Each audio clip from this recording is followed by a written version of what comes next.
Welcome to my historical and criminal stories channel. Please press the bell icon and subscribe my YouTube channel for my new videos. नमस्कार, प्रणाम। Historical and criminal stories में एक बार फिर आप लोग का स्वागत है। अपराध का एक और घटना आप लोग के सामने लेकर आया हूं। आज का जो अपराध का घटना है वो उत्तर प्रदेश के जिला उन्नाव है और थाना सैफीपुर है। वहां से सुबह सुबह 23 फरवरी 2023, बहुत हालिया ही घटना है, को कुछ लोग कॉल करते हैं पुलिस को, यानी सैफीपुर पुलिस स्टेशन में, और पुलिस घटनास्थल पर पहुंचती है। एक घटनास्थल परियार के पास, परियार एक गांव है जहां पे एक हाईवे गुजरी हुई थी। हाईवे पर पुलिस देख के चौक मतलब दंग रह जाती है कि एक नवयुवती लड़की थी जिसका पूरा शरीर अर्धनग्न अवस्था में था और गाड़ियों से पूरी तरह कुचल गई थी। यानी ऐसा लगता था कि रोड क्रॉस करते टाइम में ये लड़की के ऊपर कम से कम 100 गाड़ियां गुजरी है। यानी बॉडी का पूरा पार्ट अलग अलग छितरा गया था, टूट गया था, मांस के टुकड़े अलग अलग बिखर गए थे। पुलिस देख के ही दंग रह गई और पुलिस के आते ही आप समझ सकते हैं, हाईवे था, दोनों साइड गाड़ियों का जाम लग गया। पुलिस आनन फानन में उस बॉडी को उठाया। चूंकि पता भी लग गया, इसलिए कि वहीं के परियर गांव के कुछ घर वालों ने अपने लड़की का मिसिंग का रिपोर्ट दर्ज कराया था। 11 और 12 के बीच में ये लोग जाके सैफीपुर पुलिस स्टेशन में पहले ही से रिपोर्ट कराए थे कि मेरी लड़की को कुछ लोग जिनको उन लोगों ने नामजद किया था और बताया कि कुछ लोग गाड़ी लेकर आए थे रात में और मेरी लड़की को उठा कर लेकर गए हैं और शंका है कि मेरी लड़की के साथ गैंगरेप हो सकता है या अनहोनी कुछ घटनाएं घट सकती हैं। पुलिस 100 को पोस्टमार्टम के लिए भेज दिया। पोस्टमार्टम हो गया। घर वाले वहां पे पहुंचे। घर वालों ने लड़की जो कपड़ा पहनी थी उससे और कुछ जेवर पहनी थी उससे और उसके कुछ भाग जो शरीर का बचा हुआ था उसको देख के घर वालों ने देखते ही पता समझ में आ गया कि हमारी लड़की है। लड़की अभी बालिग भी नहीं हुई थी, कक्षा 9वीं की छात्रा थी और घर वालों को ये कहना था कि हमारे लड़की के साथ गैंगरेप हुआ है और मेरे लड़की के ऊपर तेजाब गिराया गया है, फिर मेरे लड़की को मार दिया गया है। सुनते ही पूरे एरिया में सन्नाटा छा गया, पूरे लोगों में बहुत बड़ा विरोध देखा गया।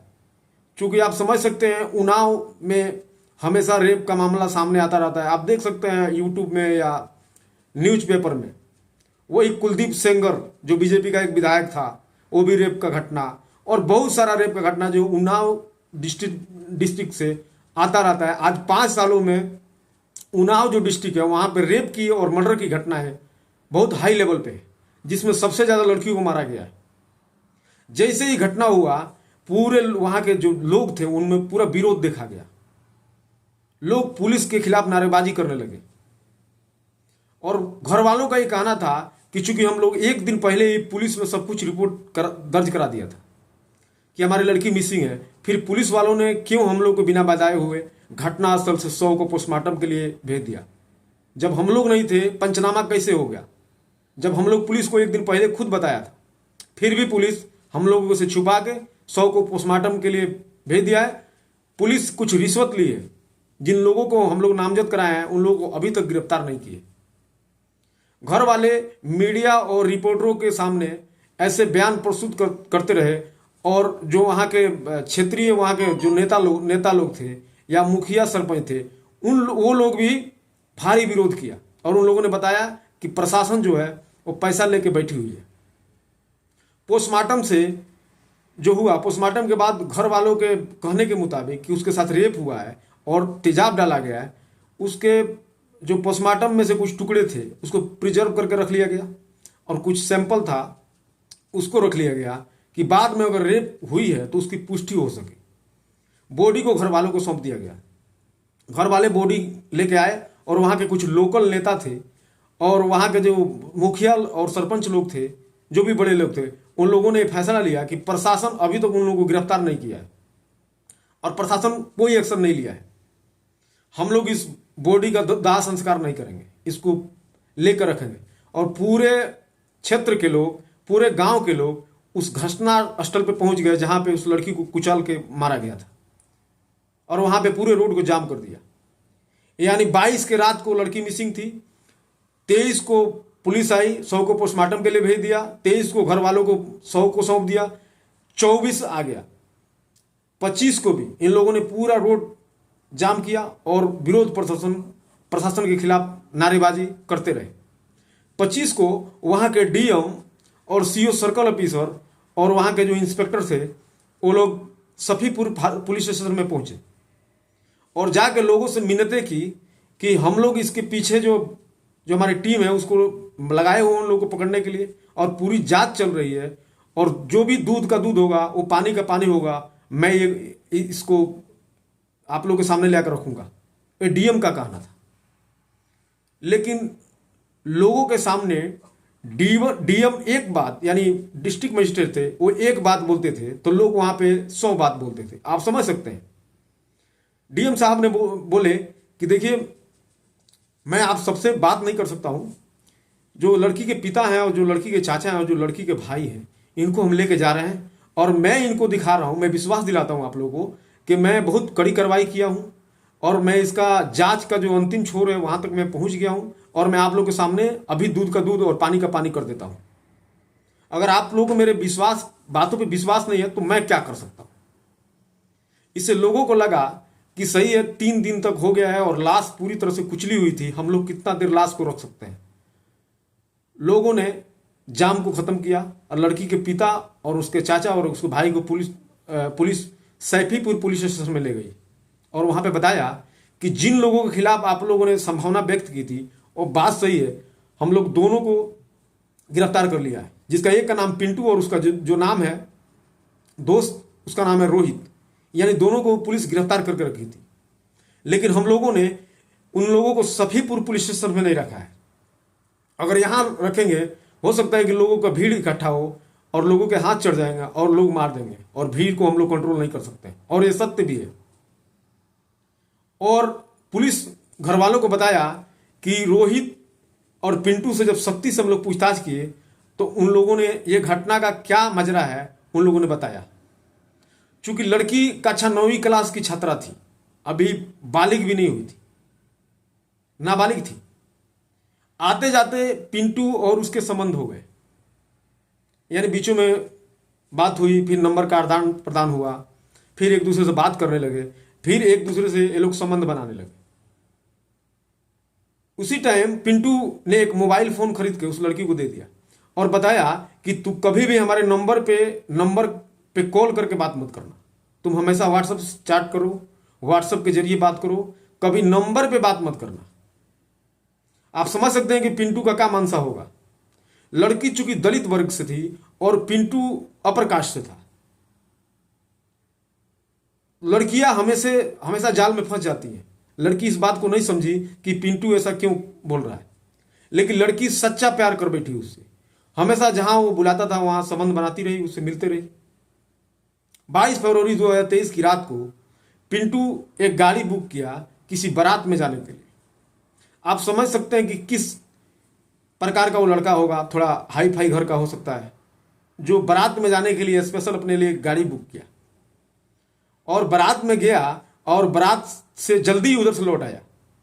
और लौट आने के बाद गांव के कुछ दूर पे एक पेट्रोल पंप था, वहां पे गाड़ी खड़ा करके और वहां से उस लड़की को व्हाट्सएप कॉल किया और बताया कि देखो मैं यहां पे हूं, गाड़ी लेके खड़ा हूं और तुम यहां पे आ जाओ।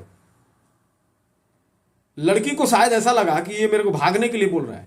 लड़की घर से कुछ सामान, जो 1-2 सीट अपना कपड़ा था, एक छोटा सा बैग था, उसको लेके, वो चूंकि उससे सच्चा प्यार करती थी, उसको लगा कि कई बार प्रॉमिस किया, हो सकता है आज ही हम लोग को भागने का यानी साथ में जाने का हमारा टाइम आ गया है।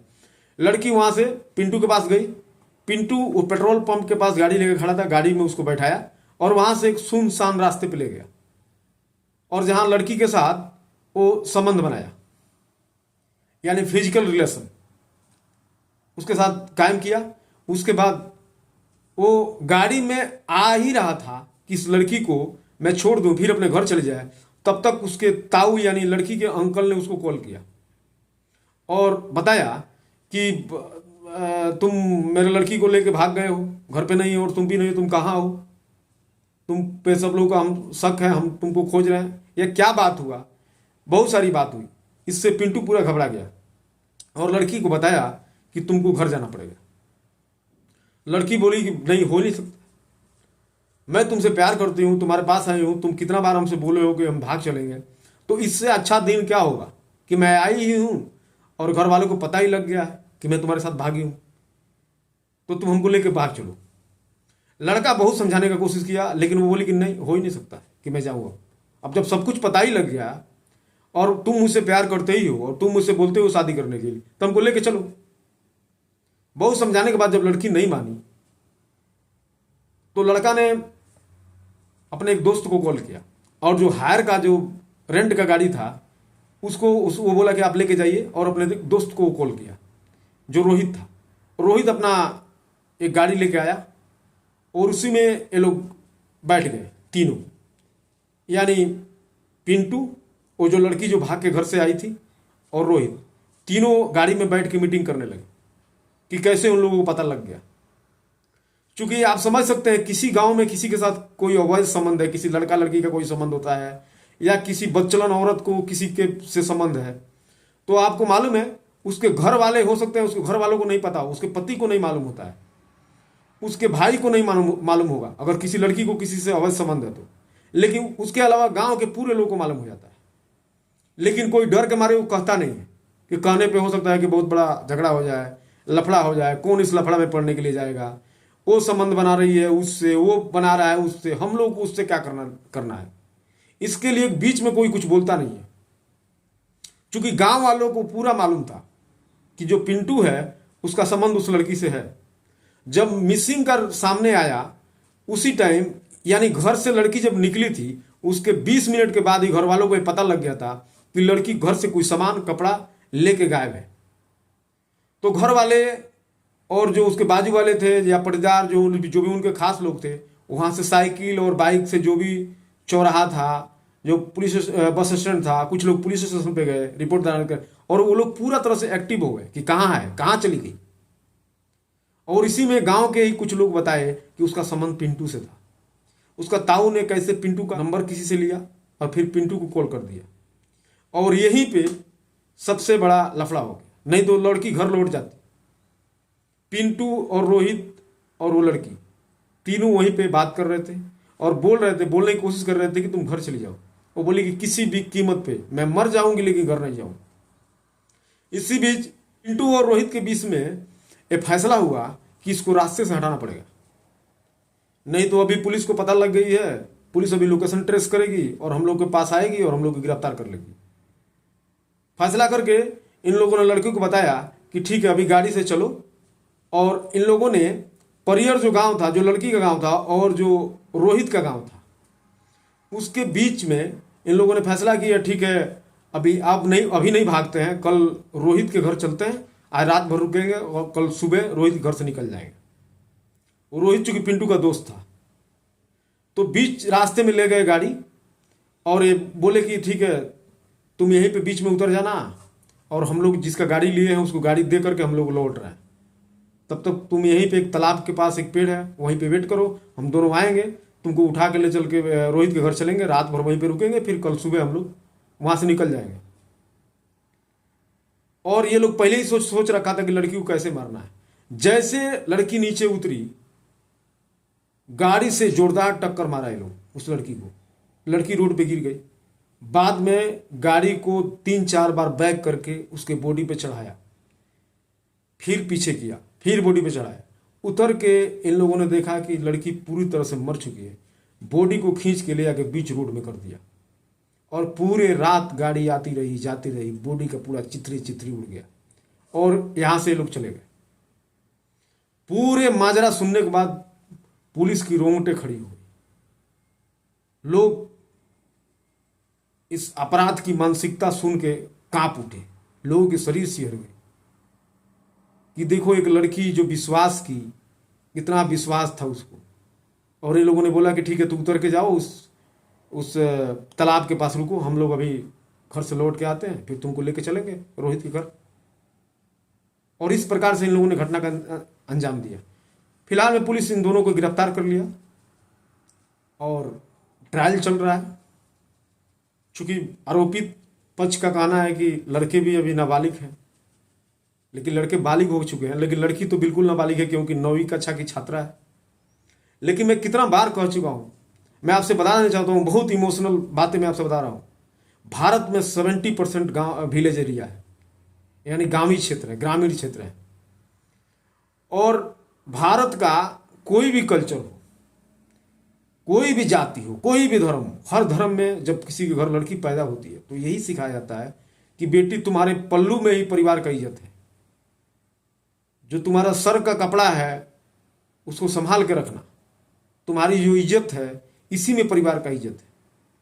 लेकिन लड़कियां, आप देखिए, श्रद्धा देखिए, मर्डर केस देखिए, कई मैं कहानियां सुना चुका हूं। जो माँ बाप उसको पाले हैं, जो उसको उसके बारे में हमेशा भलाई के बारे में सोचते हैं, उसके पीछे नहीं जाएगी। एक आदमी जो 11 बजे रात को कॉल करके बोलता है कि ठीक है तुम यहाँ आ जाओ, वहां चली गई। वो बोलता है कि उतर के जाओ, उस तालाब के पास रहो अकेले रात में, मैं आ रहा हूं, वहां चली गई। लेकिन माँ बाप जो उसको पढ़ा रहे हैं, लिखा रहे हैं, पोस पाल के बड़ा किया है, उसके लिए बड़े बड़े सपना संजो के रखे हैं कि अच्छा दामाद ढूंढेंगे, अच्छा घर ढूंढेंगे, उनके बारे में वो नहीं सोच रही है। एक आदमी मोबाइल खरीद के दे दिया, बोला कि हमारे पास डायरेक्ट कॉल मत करना, व्हाट्सअप कॉल करना। उसका मानसिकता आप समझ सकते हैं क्या रहा होगा। उसका मानसिकता है कि अगर डायरेक्टली कॉल करेगी तो कल पता लग जाएगा घर वालों को या पुलिस को, पूरा डिटेल निकाल लेगी पुलिस। व्हाट्सअप कॉल रहेगा तो थोड़ा दिक्कत होगा, पता भी नहीं लगेगा। वो बोलता है रात में तो चली गई, घर को छोड़ के, माँ बाप की इज्जत को पैरों तले दबा के चली गई। तो आप समझ सकते हैं इस समाज में, इस समाज को हो क्या गया और कैसे हो रहा है। लड़कियां क्या समझ रही हैं अपने आप को। मोदी जी बोलते हैं कि बेटी पढ़ाओ बेटी बचाओ, खुद दलदल में फंस रही हैं। जितनी भी घटनाएं आपको सामने दिखाई दे रही है, अब श्रद्धा को क्या बेटी बचाओ, क्या बेटी पढ़ाओ, क्या उसको बचाएंगे आप। माँ बाप रोके ही, जाके उससे प्यार करके उससे शादी करके वो मारा भी, FIR भी किया, बेल्ट से भी पीटा पहले, उसके बाद भी फिर उसके साथ गई। बाद में क्या हुआ, काट के डाल के फ्रिज में डाल के जंगल में फेंक दिया। ये घटना आप देख ही रहे हैं। ऐसी तमाम घटना है, आप इंटरनेट पर देख सकते हैं। लोग बेटी पैदा करने से भी डरते हैं। आप समझ सकते हैं। ये आरती, आप एक आरती वाला जो कांड हुआ था बिहार में, आप मैं उसमें कई फेसबुक में मेरा वीडियो आप देख सकते हैं। उसको घर में बुला के उसके साथ संबंध बना रही थी।